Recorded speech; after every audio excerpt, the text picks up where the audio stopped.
Hello, welcome, and Andran Atishan Elvhen. Welcome to our Dragon Age special here at the Transmissions. Ara Ma'athlan Vhenas. I will call you home. Before we introduce the story and our players, let me first provide a content warning, one which is very important for today's story. Dragon Age is a setting which has some dark and difficult themes, not only with some grisly horror, but also in its political and cultural tensions. There are power imbalances throughout the lands of Thedas, and our story today is exploring one of the biggest gulfs in power within this setting: the treatment of the Elvhen, the Elven people, and the resulting loss in culture at the hands of the Exalted Marches perpetrated by the Chantry. After this bloody conflict, the culture, buildings, and language were lost to the Elvhen. Rest assured, we will be as respectful and considerate as possible while we explore this topic, and we have discussed our lines and veils prior to today's session.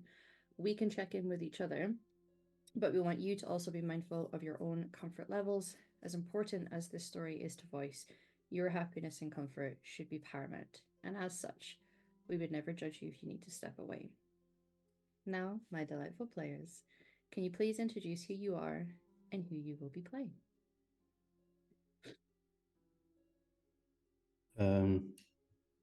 Let's go like last session, so I'll be first.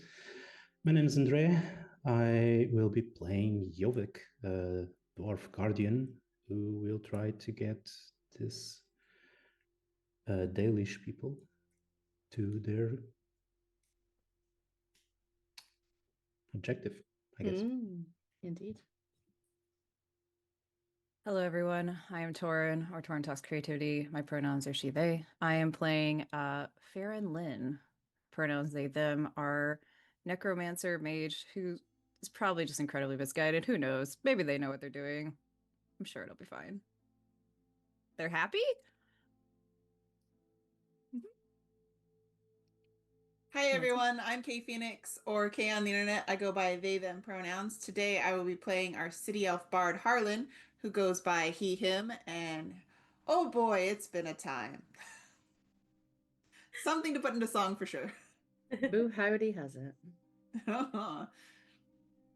Hi everyone, my name is Satan or Alyssa Vamp Art on the internet. I go by any pronouns, and today I will be playing our beautiful Shadow Rogue, Darathan, twin to Farlin, and talk about having a time.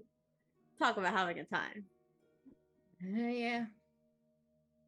Hello, everybody. Aoife here. I use she, her pronouns, as does my character, Rian, our shapeshifter mage Dalish elf, who,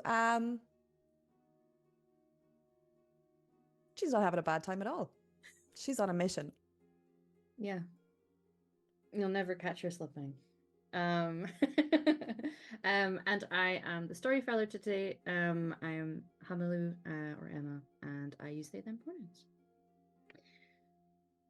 The Dalish people know what it is to have a long road before you, one that weaves through the land that they call home. A land they believe is their birthright, and one misused by many. Our group have their own long road ahead of them, one that leads to the unknown, however. Some may feel the calling from a place far south, a homecoming of sorts, a different sort of birthright. A vision of which was shared by two in a dream, separate in their nature, but tied together by a sense of kinship. This lifted the spirits of those with caution in their hearts, and the group set off on the road to edge closer to a song long lost to the people, the Elvhen. Inquisitive minds attempted connection and the first stone to be laid on a bridge that may never be built. In the night, while they slept, bandits set upon their camp, and what was presumed to be an easy group of travelers to seek plunder from turned out to be a fighting force with edge and with magic.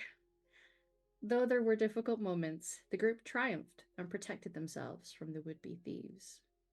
Only there was one consequence that was dire, and now, as the dust settles, the group can see that Farron Lynn has slumped to the ground, seemingly unconscious. How do you react? Darathan is running straight to Farron Lynn's body and kneeling, trying to rest them on their knees, trying to wake them up and just Fernlin, come on. Come on. No, no, no. Are you bleeding? Is it... Should you wish, you could roll cunning. There is a healing focus if you had it. Do I have it? That's the question. No, but I am a little cunning. 16. Very good. Farnlin still draws breath, although it is very shallow. You can presume that there is life there still, but unconsciousness. They are wounded, but nothing that seems so grievous that it would cause this. Some of you may have seen, just moments prior, a spell not quite going right. Rian has just thumped to the ground after shapeshifting out of her falcon form midair.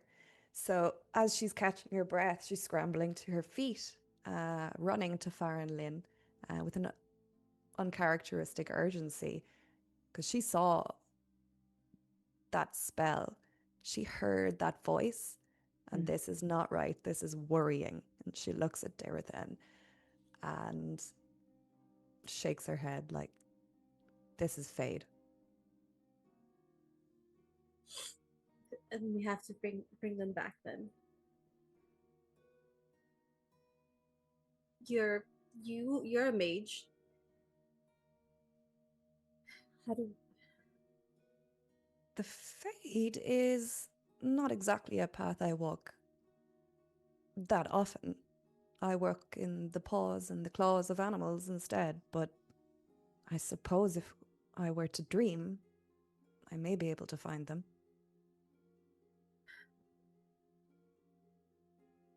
Please. Of course.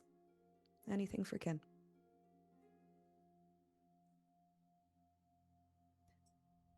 Go ahead. I was just going to say, as you perhaps prepare for something that could help, and one of you offers support and comfort to the body that is unconscious, Harlan and Jovic, before we go to that scene, is there anything you would like to do in this moment?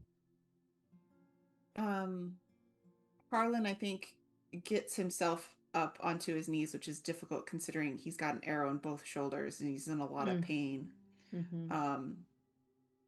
Like he can see the I'm going to call them both siblings helping out Farron Lynn.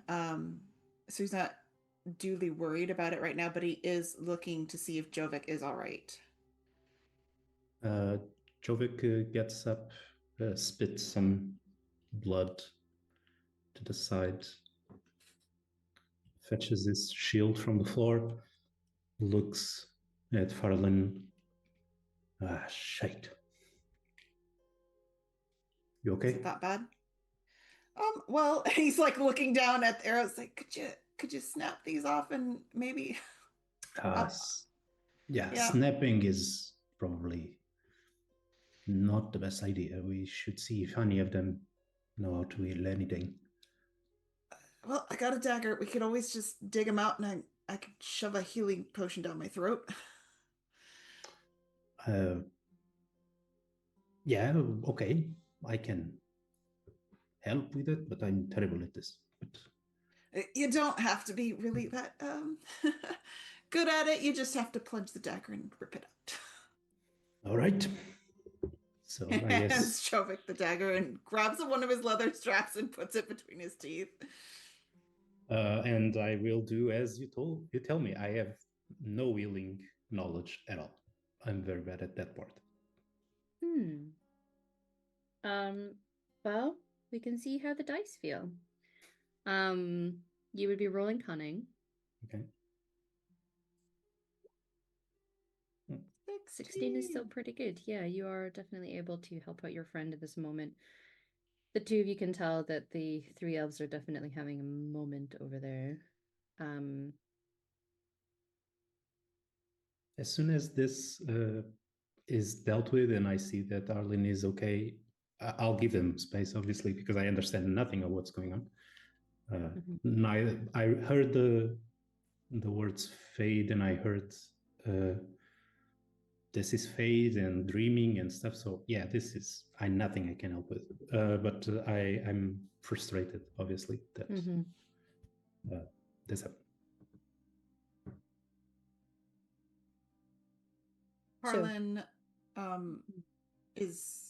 might ask the question, like, is there anything I can do to help? Well, while they might not have a hard set answer for you, in this moment, Rian, you are going to try to sleep. So perhaps there's something, Harlan, you could do to at least create some sound to help.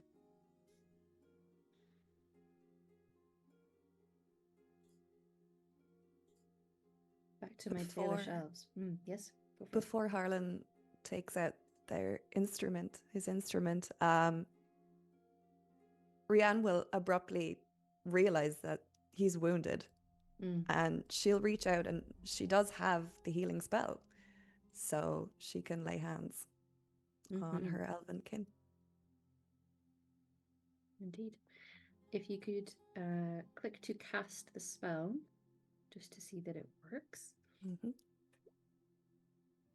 Absolutely it does, with some stump points as well. So you could spend up to 3 mana to do 3d6 healing. I would say with the stump points, yes, we could go to the rule sets to find something that adds an extra layer to this, but how do you think this spell is not only effective, but more than needed? Something extra. Rian has been watching Harlan when Harlan hasn't noticed it, but her eyes flick over to the city elf every so often, just taking in the appearance, the differences and the similarities. And when she's looking at Harlan now,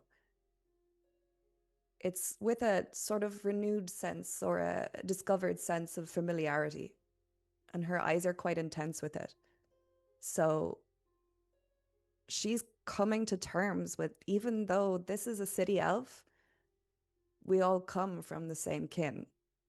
And that is bolstering her need, I suppose, to provide help.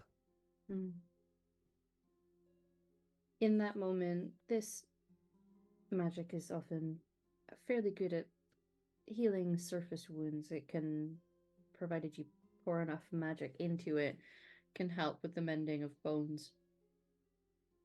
There will always be some markers left over, especially in the lighter touches of it, but this spell, when it is cast upon you, Harlan, it's going to seal your wounds entirely. And there's a sense of comfort in it that perhaps you weren't even expecting. And a faint smell of aloe. And he'll just kind of like tenderly touch his shoulders, like, thank you, Rian. It's my pleasure. I'll make sure you play well.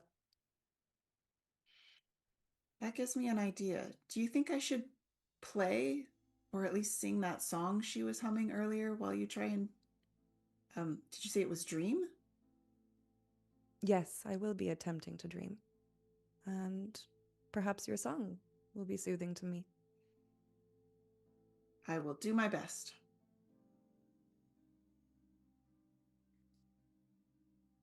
Durathan, while this is happening around you, you're holding the body of your sibling. What do you do? Durathan holds him in a way that is familiar to both of them.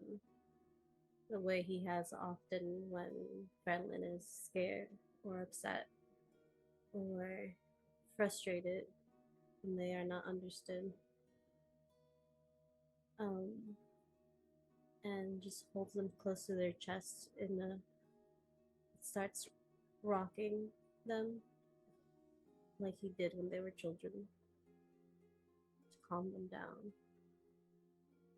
And he's not paying attention to Rian healing Marlin, or to Jovic looking around, making sure everyone's okay, or to Harlan trying to decide what to play.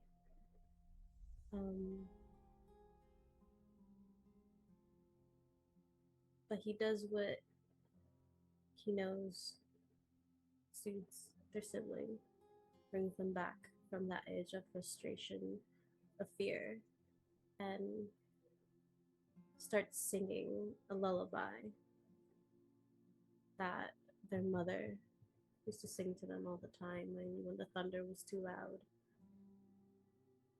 when the rain hit the roofs of their Aravels a little too heavy, when they were passing through areas that maybe weren't as friendly.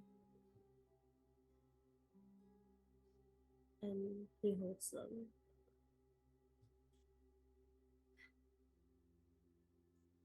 El Garavala's Talen, Melava Somnia, Malatararavas, Ara Ma'athlan Vhenas. Iramas Gilas Talen, Ara Ma'athlan Dear Farah, Lachlan Nanas, Balen Maladu. Telen Fanin, Talen, Irasan Mahilas, Magaras Nivenas, Ara Ma'athlan Vhenas. Ara Ma'athlan Vhenas.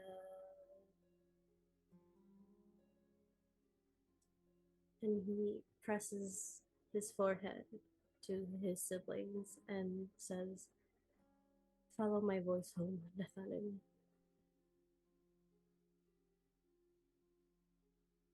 You So- missed up cry.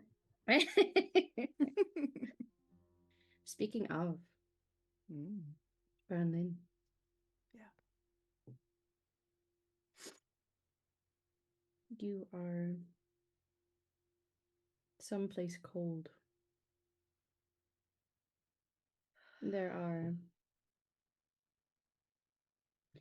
a familiarity and a comfort that you have often taken from the Fade. There is none of that here right now. Can you describe to me your surroundings and why you feel unsettled and unwelcome?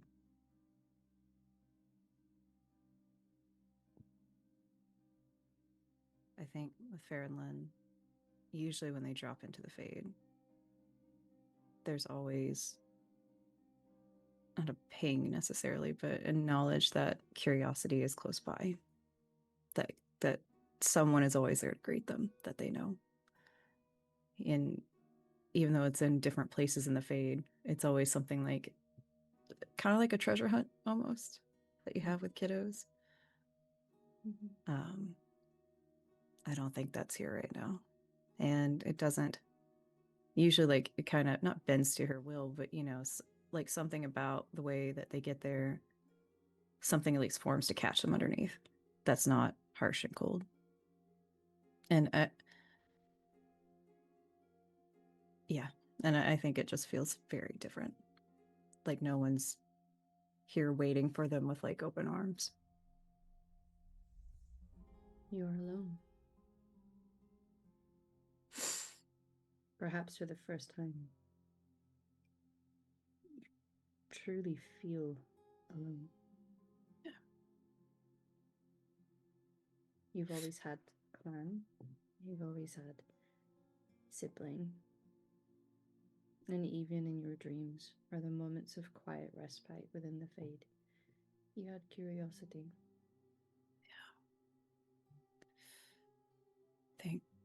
I don't think they even get up yet. I think they just like a wide-eyed lost child, just looking around and curiosity,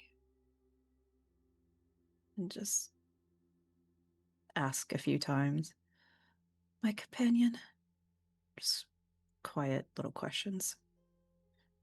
Each question is going to echo. It feels hollow. Like there's nothing to bounce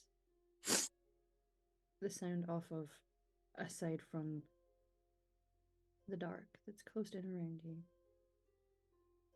You shouldn't feel afraid of dark spaces. It is one where you are normally welcome. You can feel reassured that they who you believe watch over you, at the very least, would be with you. You feel something stirring, however. It touches underneath your arms, makes you feel less like you're floating in nothing and that there is something palpable that has moved beneath and around you. This darkness is going to slowly take a form in front of you.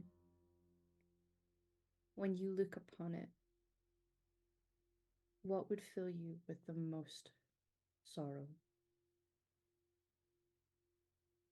Honestly, they're already experiencing it. Just that absolute connection of nothing, which is what, honestly, they've probably been chasing their entire life.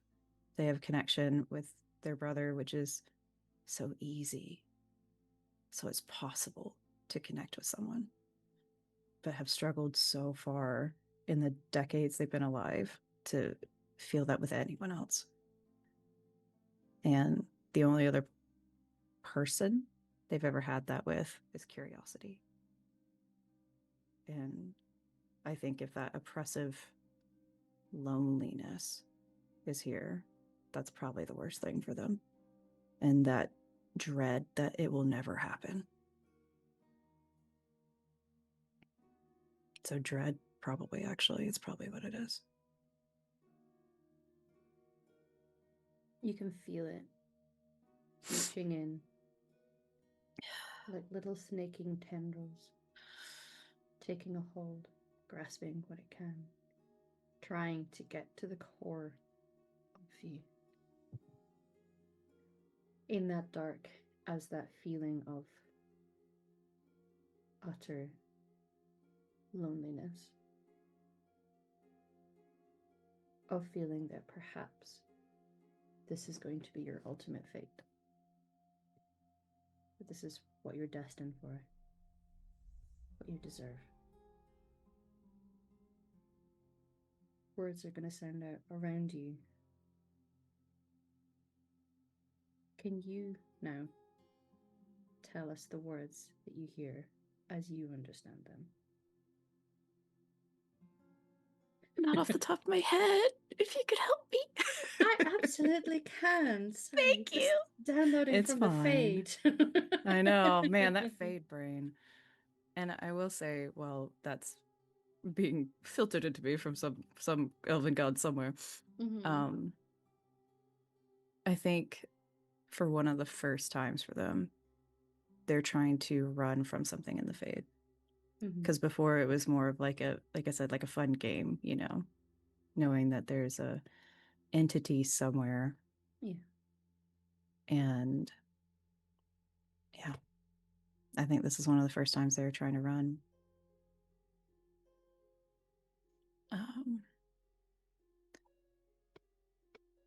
I'm so sorry. There is a lot here. I'm trying to find, where is this? The stanza's gotcha. And I think, honestly, kind of like when they first heard the song that Curiosity was trying to give them, even though these are words that they actually know out of so many that they don't, I think it starts that way, where it's almost like they can't hear the words being formed. And in that moment of just absolute dread, they start trying to say the prayer that they give to Lethanifir every time they're in the Fade. Lethanifir, Master Scryer, and it's coming out with tears, and they're trying to connect with it. And halfway through, they just abandon it because they hear the song coming through and can. I think she just they just start crying and just Lethalin and start asking for their brother instead, which is really unusual and trying to pull. So, and they hear their brother's voice of just, son, life, little child, and start hearing it come through.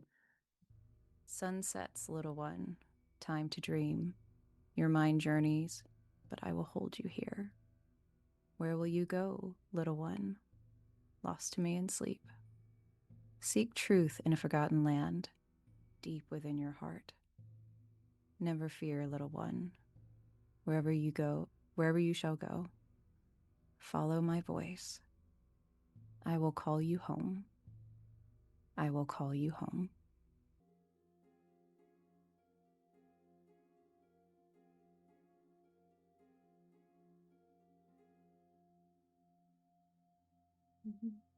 And I think with trying to recognize and finally placing the voice and just over and over again saying, Lethaline, Lethaline, trying to hang on to someone that they know. At least they'll take a breath. Probably one of the first ones they've taken since they woke up.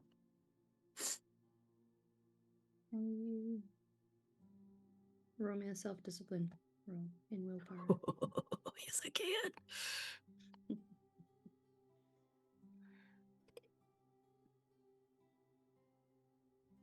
Very good. Oh, I can't see it yet. Is it good? I don't know. I don't either. It's being very slow and I'm very scared. Hold on, let me refresh for just a moment.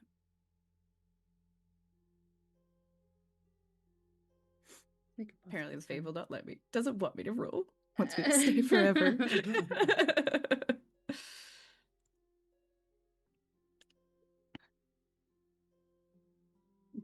You're welcome. I can't see anything, so you're gonna have to tell me what it is.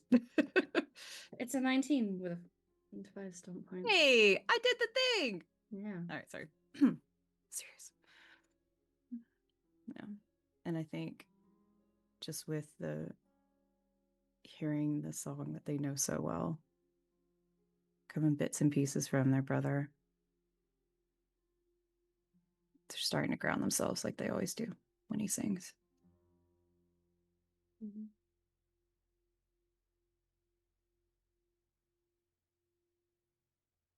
You will awake. Your consciousness will come back. You will see Dorathin above you, holding you. You're back from that place, from the way that it made you feel. There's something a little cold. You just gotta hook it. It's so small you could ignore it in this moment. Your relief will probably be more strong.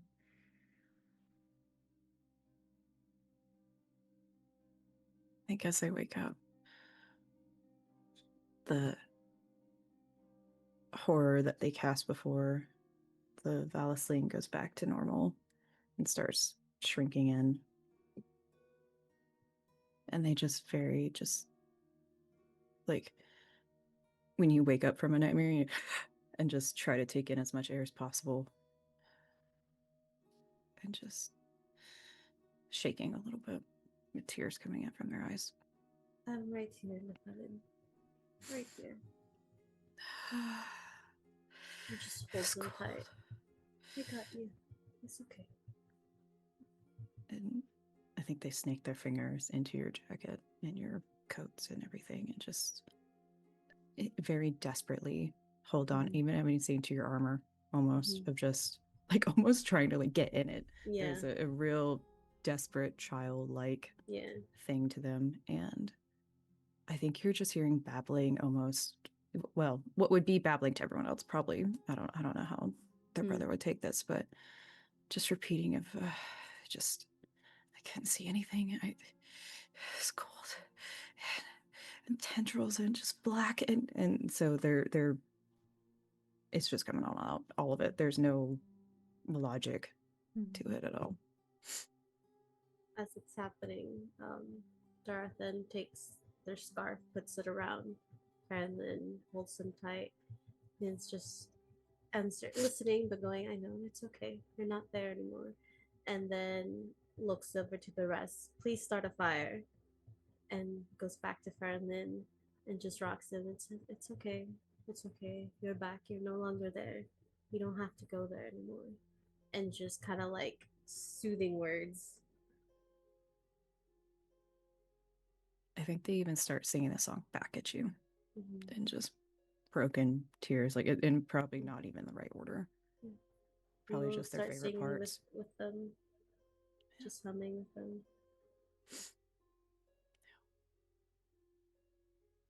My fate betrayed me. I think she even gotta, or they gotta say that to you, like my fate, my fate betrayed me. Yeah. Oh no, I'm gonna cry. I made myself cry. It's fine. My fate betrayed me. Oh no.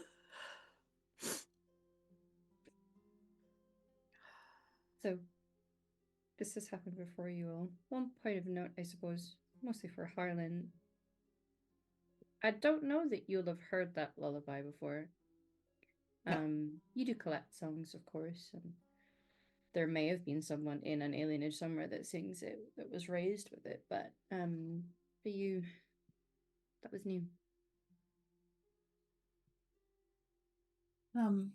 Harlan,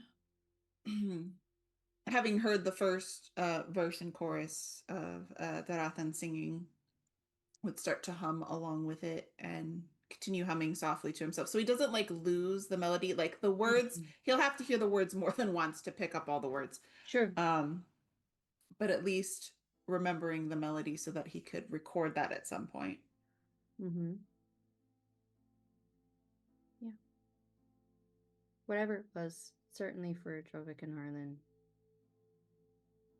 the words sung by Darathan were powerful enough to reach out to the unconscious Harlan.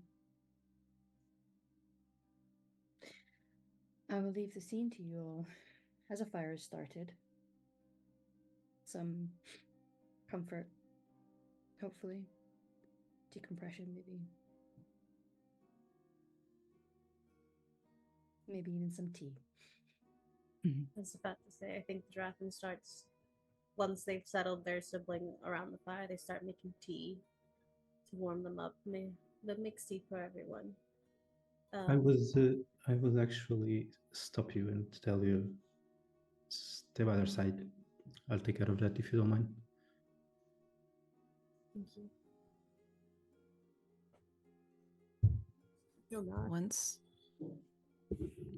they kind of calm down, and honestly, I think they're holding their sibling scarf like in their face, you know, sensory things. I think she's smelling it, and running her fingers over it, just repetitively. And I think she's actually staring at Jovic, actually, like as he's moving around, which while we were traveling to this place, she was also staring at Jovic and Harlan, though, and copying what he's doing, but what they're both doing. But I think in this moment, especially with a really troubled look on their face, once they stop, I mean, don't get me wrong, I think they're still crying. I think it's just not nearly like to the sobbing level anymore. They're just staring at Jovic. Jovic would immediately see that he's extremely perceptive, always very attentive. So while preparing the tea, while checking in on everyone and keeping an eye out on the horizon around us, just to make sure that this does not happen again on his watch, he would address you and say, How are you?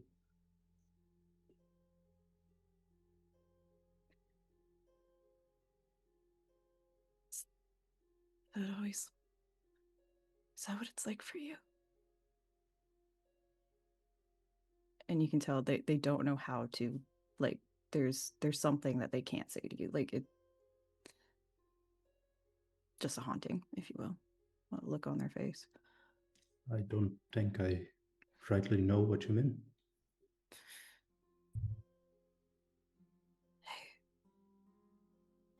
Hey. Dargan Lynn don't dream. Right. Correct? It was cold. Nothing. Oh. There was no one there. My friends were gone. It's just something reaching for me. I'm sorry that you experienced it. For us dwarves, it's loneliness. It's so common. We don't even really think about it. We siblings like you have here, it's a rarity. Our people is dwindling. Some say because of the taint, some say it's other thing. No one knows. We grow up alone. We go into darkness when we sleep. We wake up alone.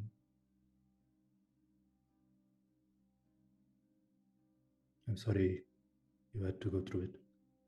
I do not wish it upon anyone. But if you ever get to a place where I cannot help you, like you just did, try to remember that you will get out. There are people in this side that love you enough to bring you back.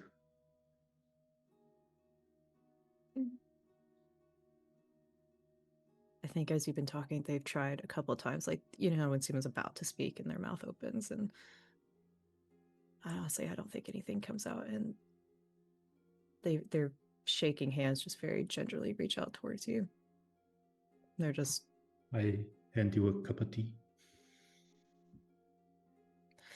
And again, I don't want to cross any bounds here, me as a player, but I think just that they're going to take it from you shakingly, but it's almost like, I don't want to say pity, but there's something that I don't even think I can verbalize that they're feeling for you, and just very just gingerly just kind of want to reach out just a little bit, because I think they're overwhelmed. They don't know how to say it. I think he would pick up on that and say, oh no, sorry if I gave you the idea that we are constantly in pain. For us, it's just the way things are.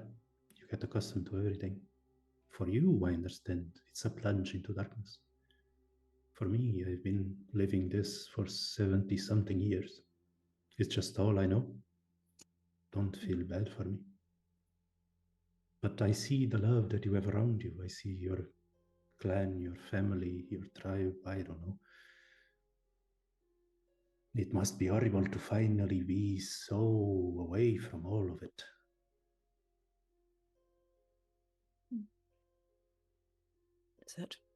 Is that why you touch stone? And I think they'll even touch like a rock around them too. Just is that home for you? Not home. Well, home, yeah. It is more than home. It is the only thing that connects all of us. The song that some of us can hear in the lyrium, in the stone. It's all about songs, isn't it? You are finding a song. I am connected by a song I can't understand to the rest of my kin. Stone sings to you. It sure does. And the ones I have been fortunate enough to feel something from in this journey of ours have been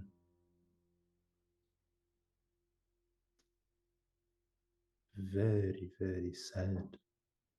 There's a sorrow in them.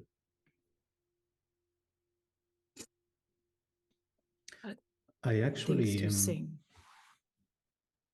Sorry? Things sing to you, though.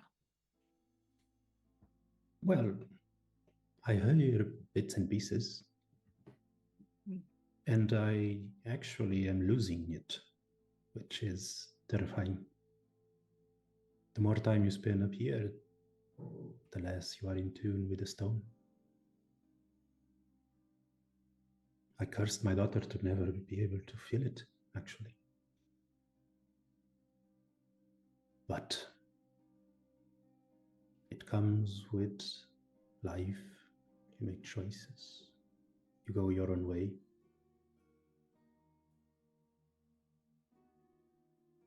But I heard your sibling singing to you. You don't need to touch any rocks. Just look at them. And that is beautiful, honestly. Appreciate it for what it is. No, I do. It's just sad if you don't hear songs.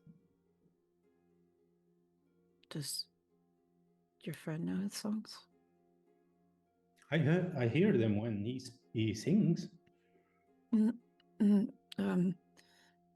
can't help they but pick hear up. Yeah, right. They pick up a rock. No. Do they know songs? These songs. Oh, no one knows those songs. Even my people have trouble bringing those songs to life. It's not a song that we can really reproduce. It's like a song without sound, if that makes any sense. It's a vibration inside of us. We just get in touch with a flowing river. That's my friend. What do you mean? My friend. The river? The flowing river? You have a friend called Flowing River. They're all clutching the rocks like It was like, is that an elf thing? I don't know.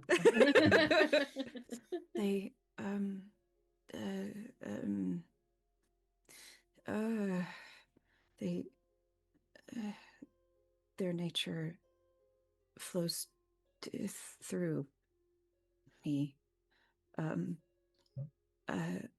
Ask, inspire questions.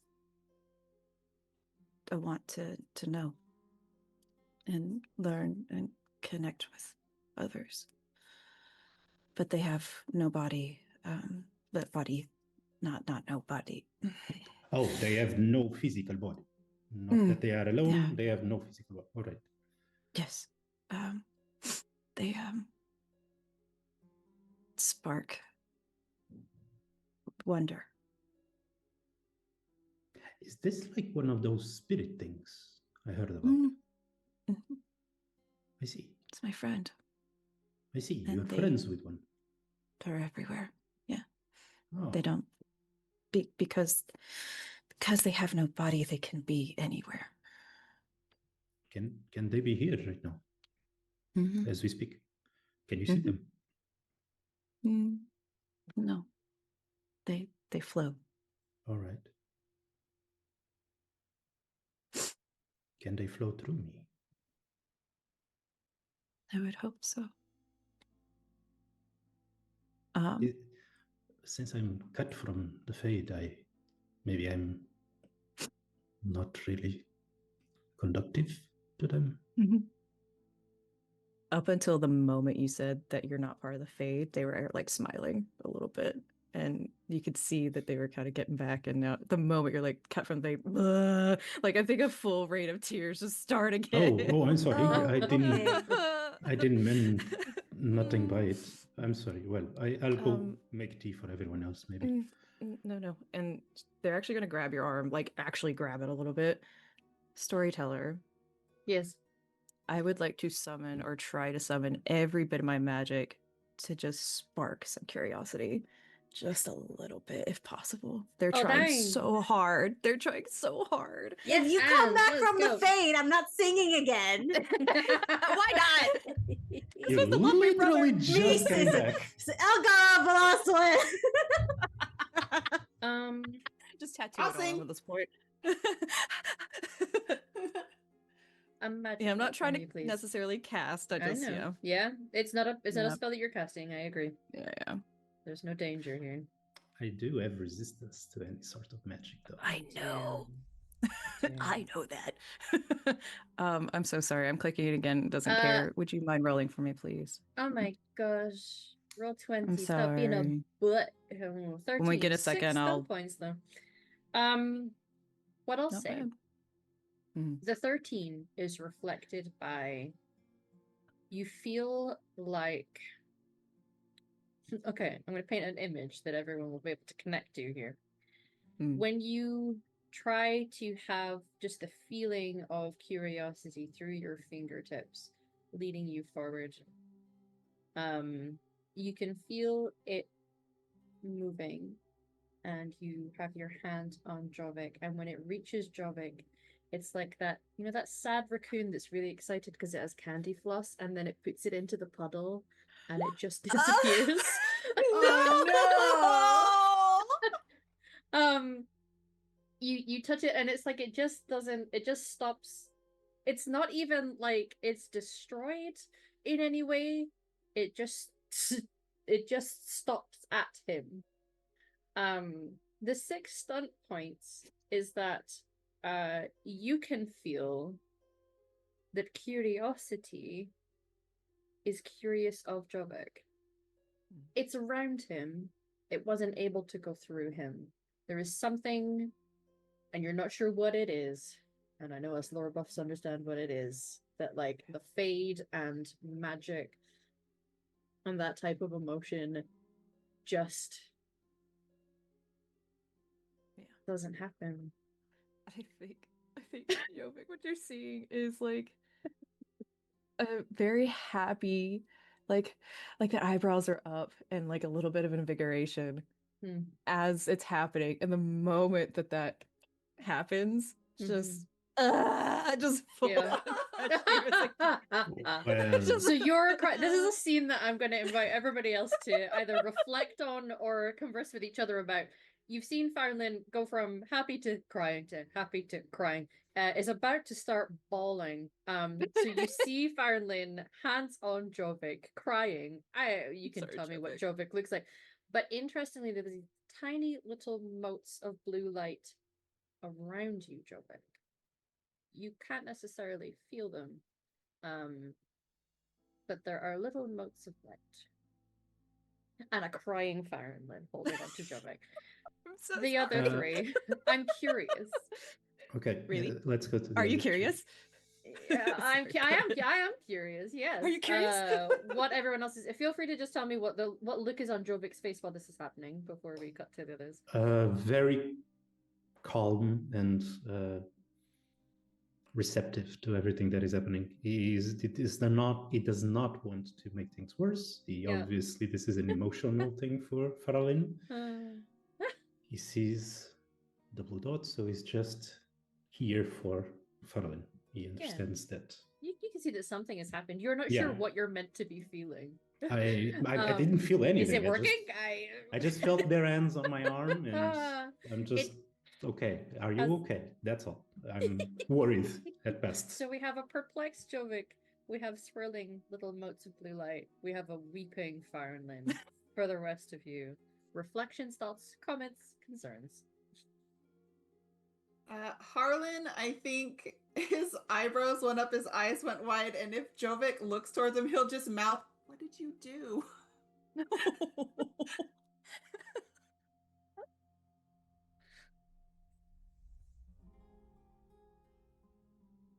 Rian is very quiet.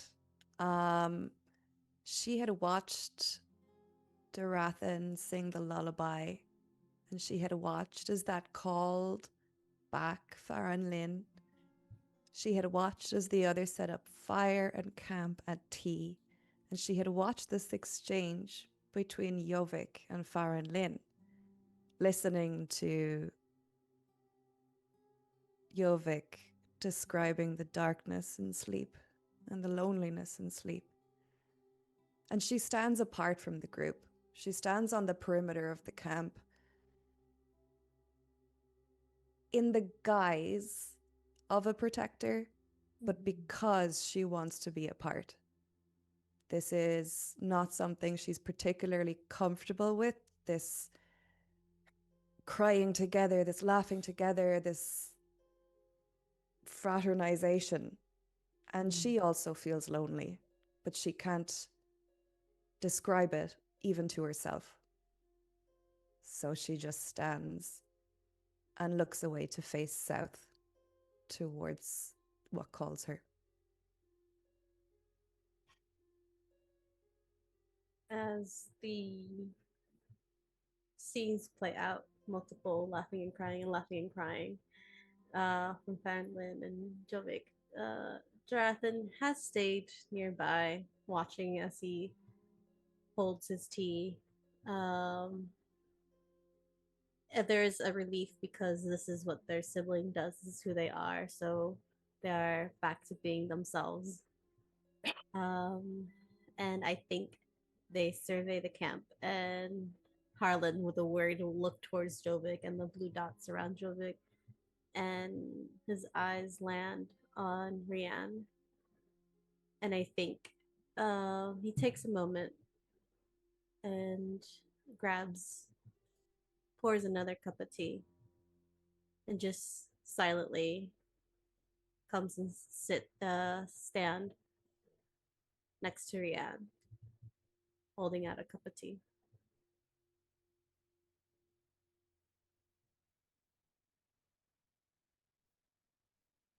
There's a little pause before Rian accepts it.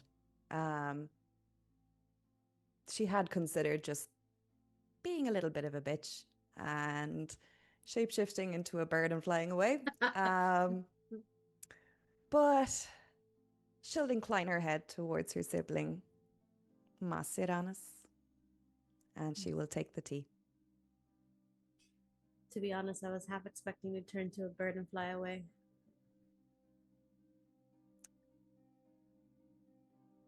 I don't know why you would think that. Just all the flashbacks of Rian doing that. It's like, No reason for me to do that. At all, really. Mm-mm. And after a bit of a pause, she'll relent and... You did well today, calling your sibling home. A compliment from you? Don't push it. Thank you.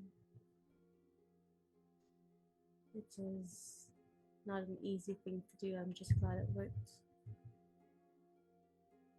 As am I. We still have a long path to tread. Are you glad that it worked because it brought them back, or because we're not down one person?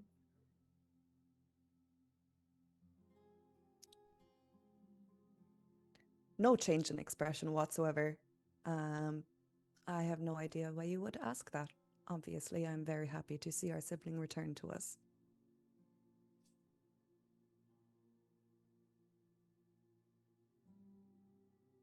I'm going to be very honest with you, Rian. And my honesty is never meant to make you feel bad, but you do know that to be a leader of the people, you have to be a part of the people. Correct? That is my mother's responsibility yet, not mine. And you studying under her for that, no? I have not yet decided whether I will take up the mantle of keeper. and I do not think it is your place to tell me how I should conduct myself in front of our party. Good thing we're quite a ways away. I Good don't thing. say this to insult you, Rian. I say this as a worry. As kin, you isolate yourself. You don't let yourself enjoy the small moments and you burden yourself with duty. Isolation is one of the only reasons our race survives. And it could be one of the only ones why we die off. With that, Rian will gently place the teacup on the ground and shapeshift into a falcon and fly away. Hell yeah. Just takes a sip, looks up. Dami comes to land on his shoulder. That's what I expected. I'm sure one day she'll want to have that hard conversation. Just scratches the raven. But not today. Pick up the teacup and go join the others. As Dorathan goes to return the others, Rian, in this form, it allows you an awareness of your surroundings that even as an elf, there are limitations to. To be amongst the sky, the stars, above the trees. You hear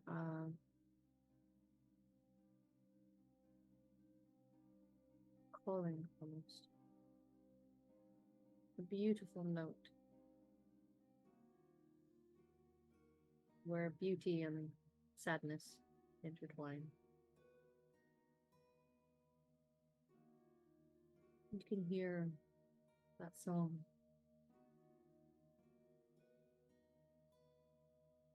And it pulls to you. It too feels lonely. It's been lost for a long time. It wants to come home.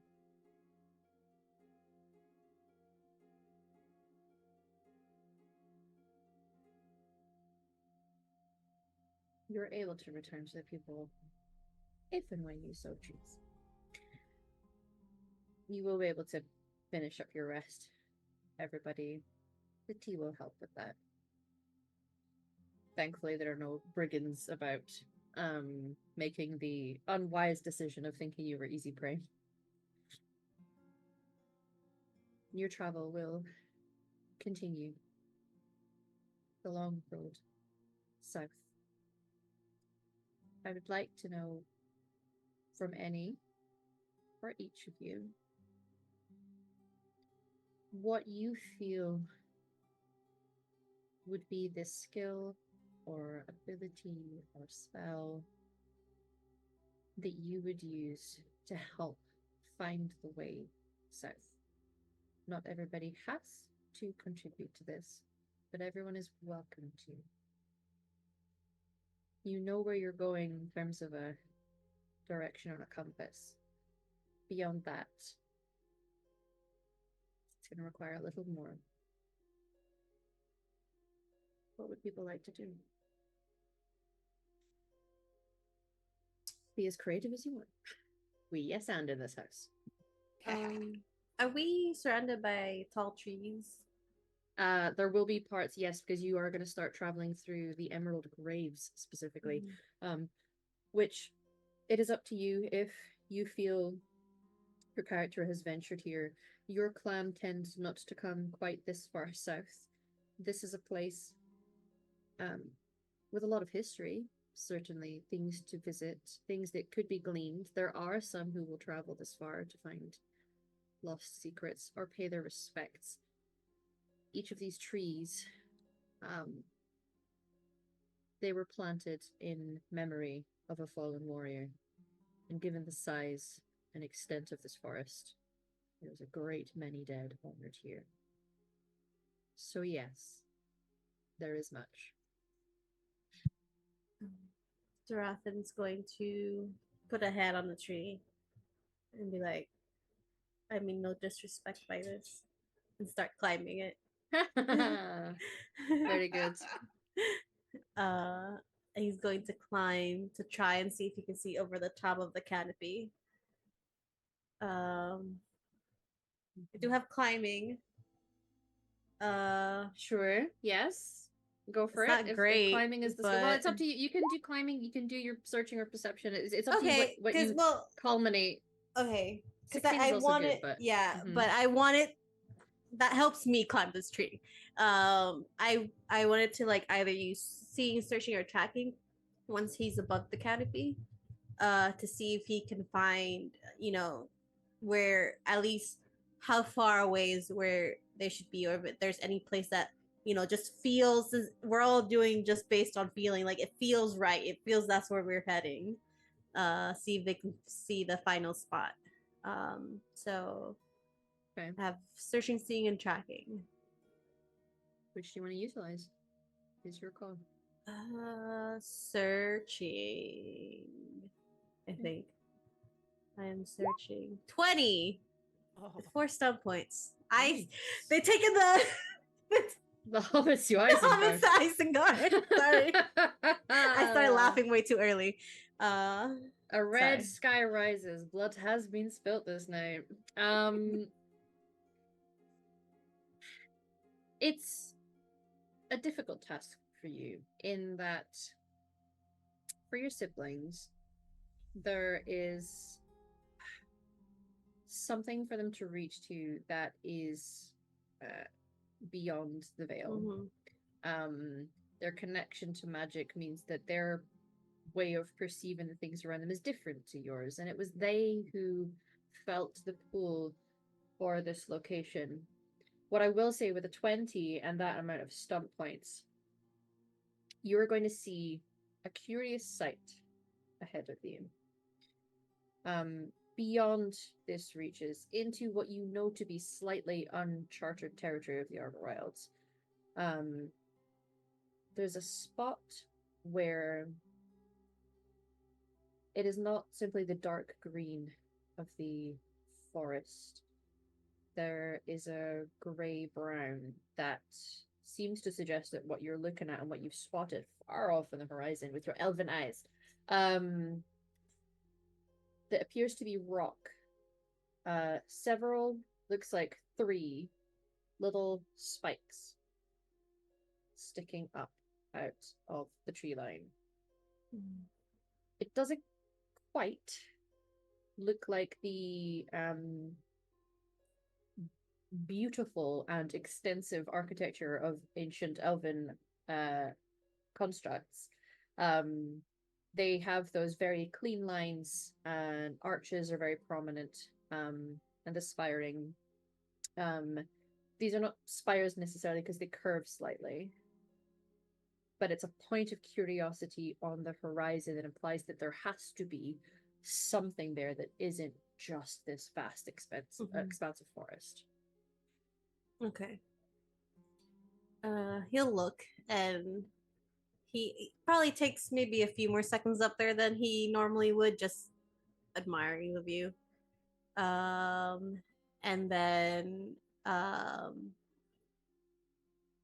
there's a moment of curiosity with the structures. Curiosity is the name of the game. And then he starts making his way down. The way he makes his way down is like strategically falling. Sure. Understood.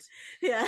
We operate in the link Yeah. mechanics of if I fall there and there and there, I won't take too much damage. Exactly. There's probably still a twig or two in his hair when he comes down. Sure.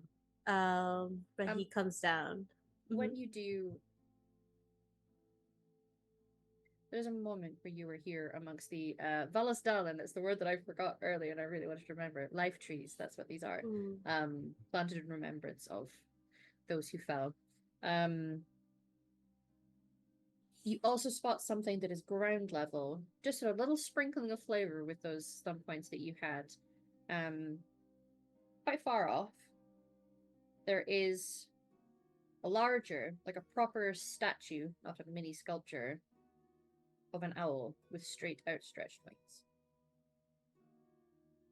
How far away? I mean, if you had a really good throw, maybe a stone's throw, a little further, you have a good throw. It's not far. Okay. He will hop down and say, "But there's a few things, actually. There's a structure over there, 3 large spires. There weren't spires. 3 large formations. Rocky formations, yes. Rocky formations. Mhm. They're curved. It's almost a lull in the colorful vastness of the emerald graves. It might be worth checking out. It's on our way to where we're meant to go, so could help us, could provide some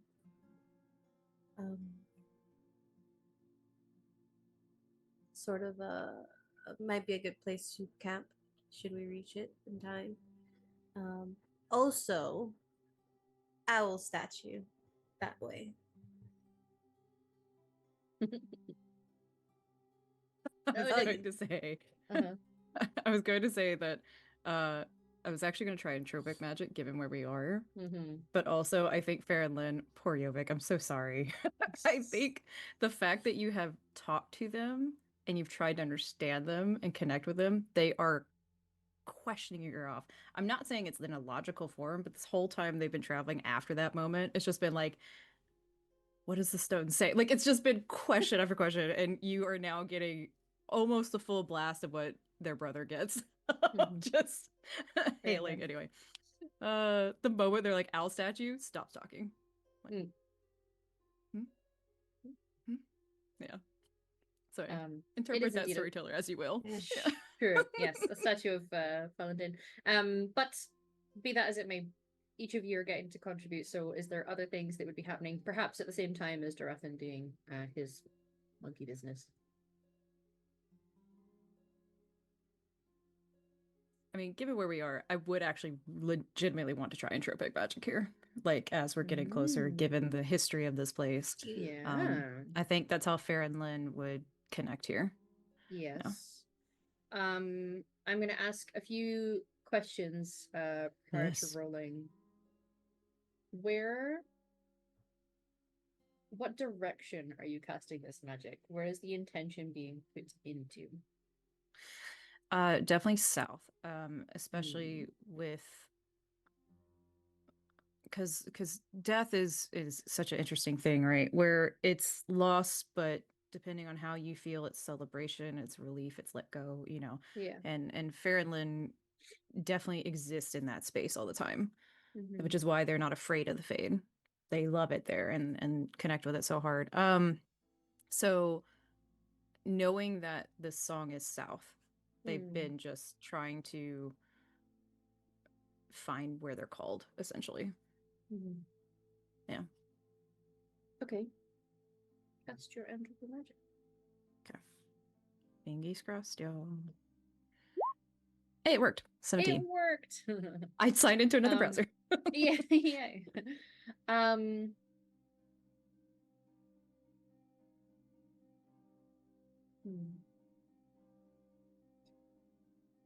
As you reach out with your magic, trying to connect to pierce through the veil and absorb that entropic energy in this space, this whole forest is just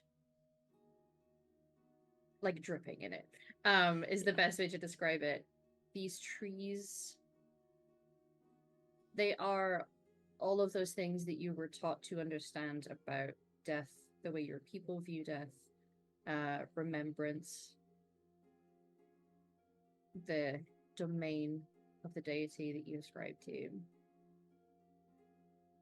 And the trees,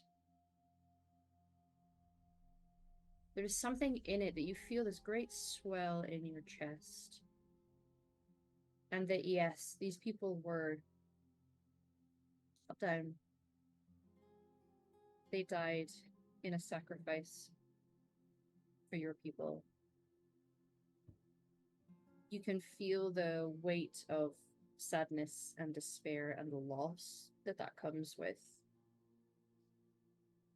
But the thing about these trees that you feel, and the words almost play in your mind, nobody says it out loud in a way that you can hear, but you feel, we endure.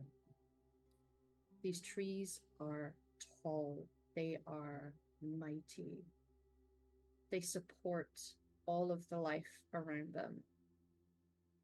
And as has already been said in the introduction to this session, this land feels like a birthright almost.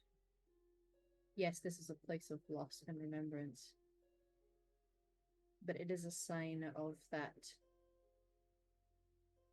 immortal endurance that supposedly were lost to your kind long ago. Certainly nobody you know is immortal, but maybe this is what they meant. Their spirits are in that tree. It's that kind of immortality. And you can sense this statue that your brother points out. And there are others, often markers where there's quite specifically a body beneath, often, or outside of a building that perhaps has entombed the dead. There's one, you can't see it, you're feeling it in your senses quite far, maybe another day's worth of travel. There's a little pinpoint of one, nothing grand, not entire ruins, not an entire mausoleum. There's one of these statues, and you hear that call of the owl. Something is beneath it. It feels significant, feels connected to the song. You would know it if you felt it. Yeah, whoever's around Farron Lynn, I think you just get grabbed. Like, not in a scary way, but just like just that overwhelming sensory way of just like there's too much noise and everything, and just stop. And there's an owl statue that way. Yeah, but that one's better. I think there's like an excitement, but and I think you'll just hear the siblings would recognize this, just kind of not funeral rites necessarily, but prayers that they offer when we do funeral rites from Farron Lynn. So they just start speaking Elvish. Like, I'm so sorry. I think you're close by to them, because they probably just like grabbed you and their brother, and then they just started speaking Elvish. Just like looked like bing, like pinging that way. Anyway, yeah. They're having a lot of emotions right now. I'm so sorry, everybody. We love it. They're being overwhelmed. But yes, and I think their brother would understand, like, something has bing, like pinged off for their sibling. Yeah. Oh, what's happening? His what he says as they're being dragged along. Anybody else got anything you were doing in this moment? Rian is just standing and facing a tree. She's not speaking the funereal words, but they are resonant in her mind. She's been still quiet even since the helpful scolding from Darathan. And she's just stock still, staring at that trunk. And if I could possibly use cultural lore to just cast her mind back and try to remember through all of the tales she's been told by her mother, by the other elders of the clan, if there are any missing links, if there are any missing paths that could be illuminated by her memory. And she'll just whisper to the tree, Las Aguilan, guide me. Beautiful. Yes, please roll.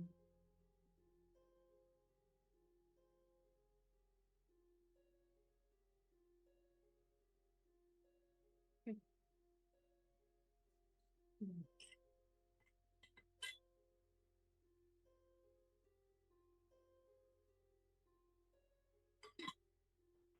I think. Would you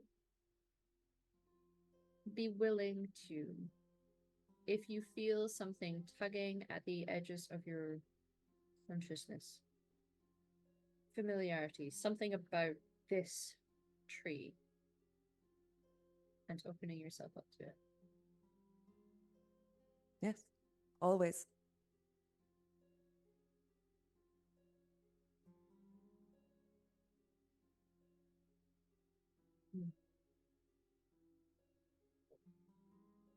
Out of curiosity, can you reroll now that you've done so?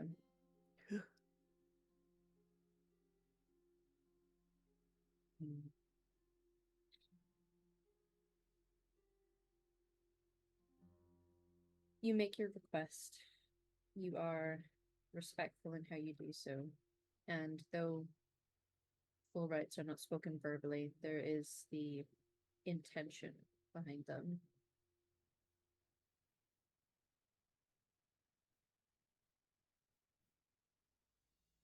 You feel compelled to close your eyes for a moment.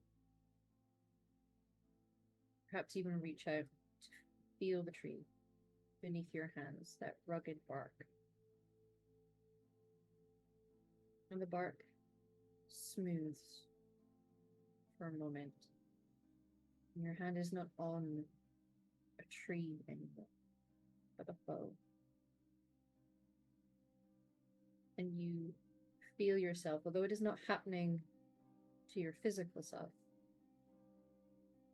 you feel your hands move, and much like all of the statues of Andril, stretching a hand out, pointing in a direction, loosing an arrow. As you do, your vision turns not from the eyes of this huntress, but into the eyes of the Hala, where the arrow was headed. There's a moment where you feel pain in your chest, and you feel it physically in your chest. But it causes you to run with the freedom of the Hala. You feel yourself pulled in a direction, not directly south now, ever so slightly to the east of that. You know the direction you have to go in. While you were willing to embrace this sensation, this tree was a huntress. She used a bow. She said the same prayers you do to the huntress. She knows the way to go.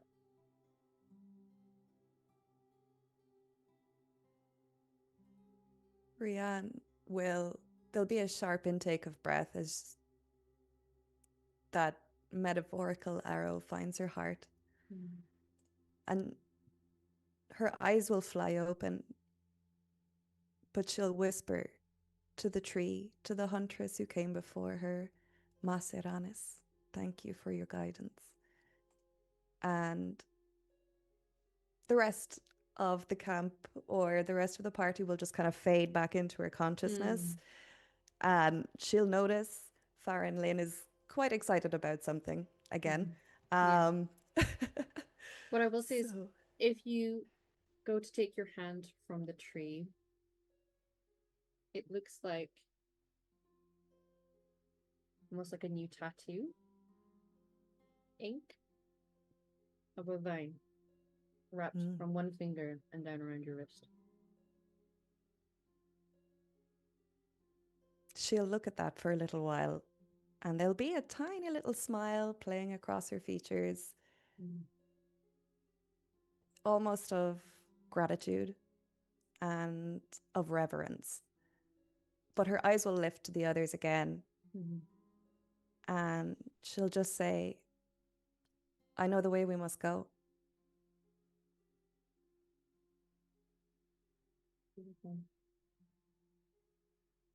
Finally, Harlan and Jovic, are you doing anything?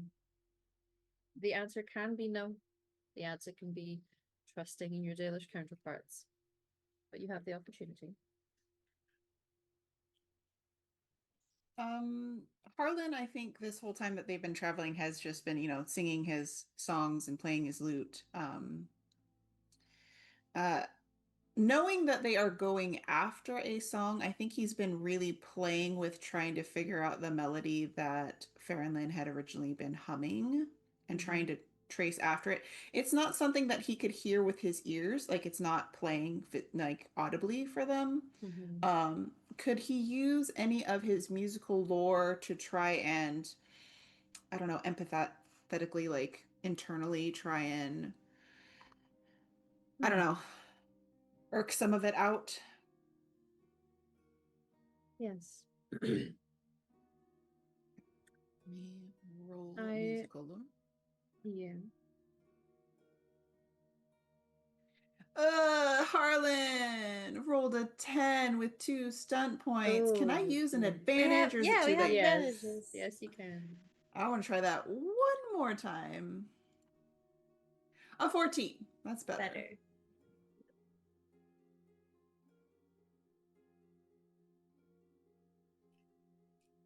I think the thing that you're able to note with the tones,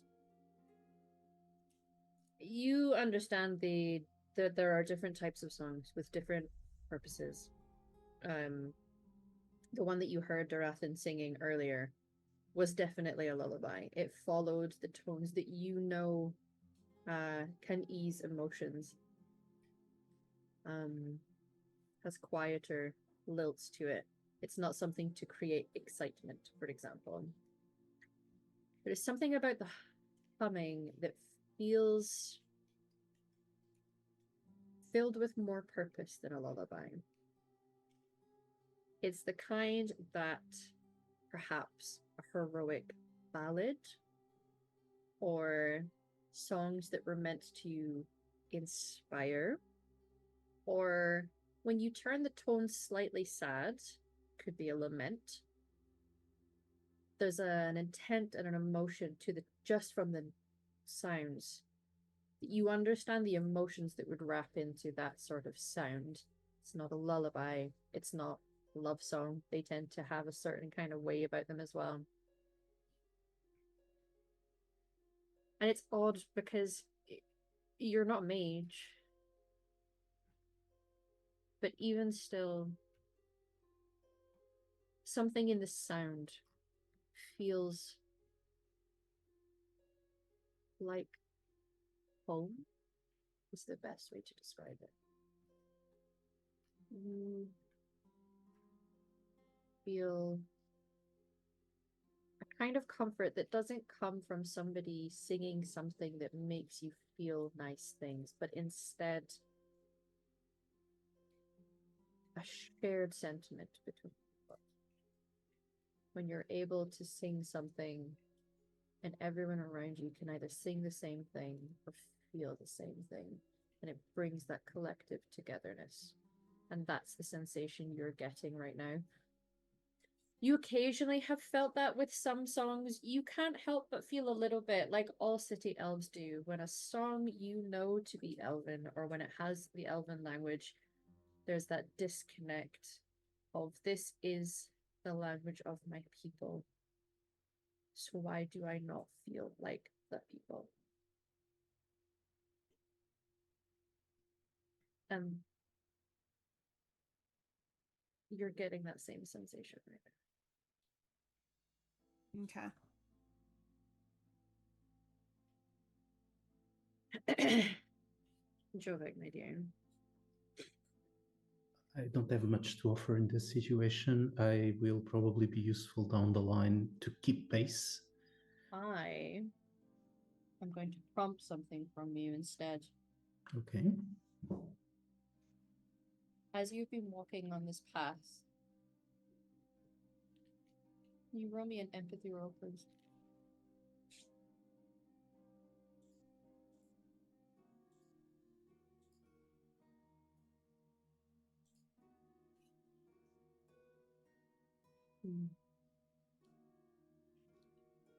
It's funny, maybe it's just the sounds of this forest. This is a very deep and expansive and wild forest that you were walking through. You can tell that there are paths and roadways. There's ruins of there were clearly people who existed here in some way. Somewhere far off, there are manor houses in this area too. One of them's haunted. But a lot of it is wild. And maybe it's the chatter, chatter, chatter you've had in your ears, or the strumming and the music from Garland. You're feeling a kind of thrumming, a vibration that has long since been quite detached from you.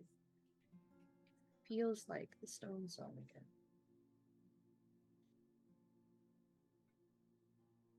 It's quiet, it's distant. It's been a long time since you've even felt this. I will keep it to myself since Faralyn is obviously interested in the owls, so I will not bother them with this information now. Maybe when she starts barraging me with questions again, I will mention this. But I will say to Arlen, because he's probably the one I will least offend with what I'm going to say, but I will whisper to him, these trees scare me shitless. Yeah.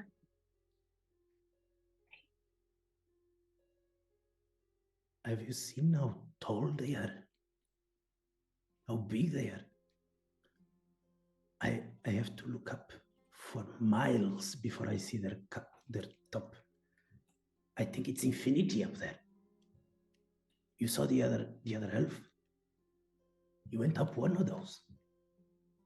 Mighty scary shit. Well, you don't have to climb them. I wouldn't. I certainly wouldn't. No. They're not going to fall on you. How can you be so sure? You probably have a bigger risk of having a rock fall on you in a cavern than a tree topple on you in the forest. But if a rock falls on you in a cavern, it's fine. If a tree falls on you out here, that's just insulting. Because you have all this space. And they tower over you. They make you feel insignificant. Look at this. This thing is living. Do you know they're living? I'm really confused, Jovik, considering your culture. Well, we don't really have trees down there. No, but you think the stone is alive. I don't think you're nuts. Look, this is a huge creature. The stone is just one creature. It's everywhere. Okay. It's as long as... Actually, I'm feeling something strange. I will talk about it later with you. But this... Okay, now I gotta know. Well, I don't want to retract from everything that's happening here because Faralyn seems really excited about some owls up there, and the other girl I saw touched the tree and went far away. It was amazing. And did you notice that she has a new tattoo? I have to ask her about tattoos. But first of all, I'm sensing a humming, and it's not coming from you. So your song is not doing anything to me. It's really not working. But the humming... Thanks, well, you're just working on it, so it's a work in progress. I appreciate that. Yeah, it's a process. I trust your process. I totally trust your process. But for now, it's not doing anything for me, I gotta say.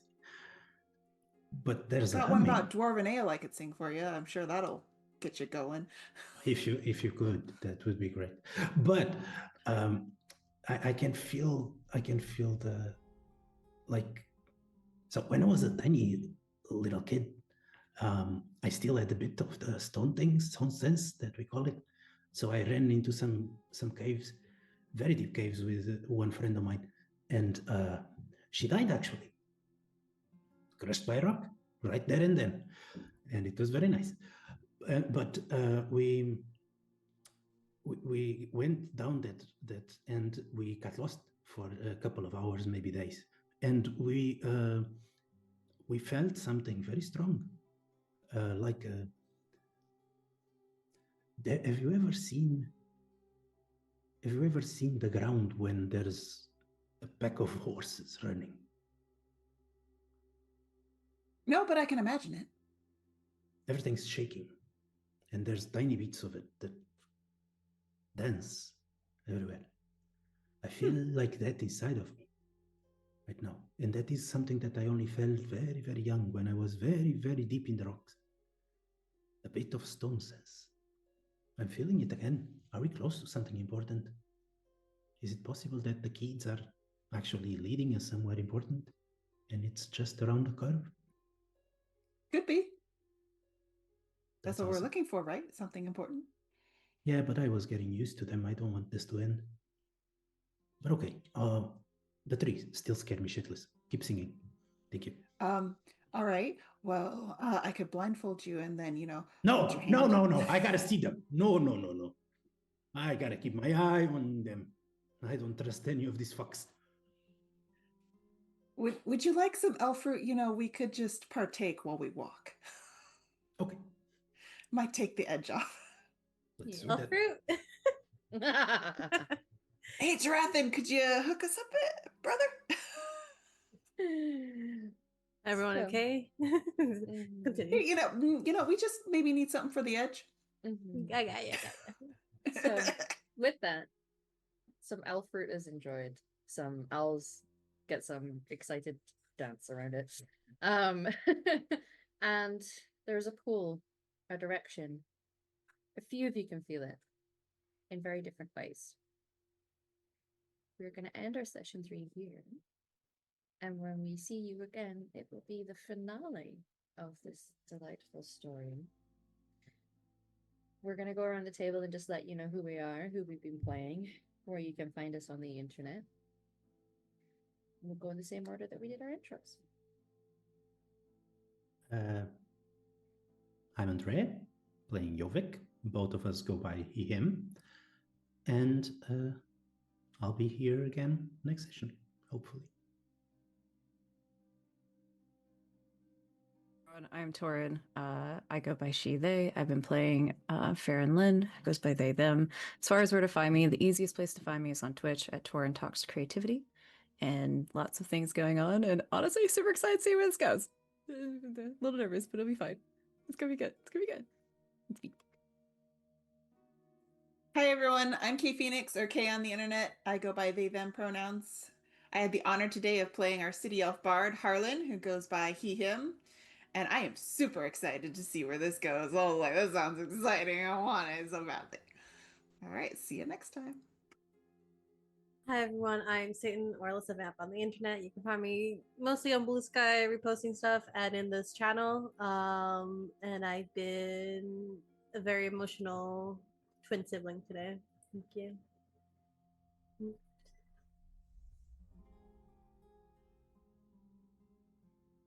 And I continue to be Ava. I and my character Rian, who is so great, such a delight, really friendly. We both use she, her pronouns, and you can find me under my name, AYFA, on the internet, wherever you go. You're muted. So I am. I am Emma Humbly on the internet. I use they, them pronouns. I am the storyteller for this fine game and one of the founders here at the Transmissions. You can find me at Humbly in a few places. I've mostly detoxed from social media. Please join us next time for our finale. Until then, bye-bye.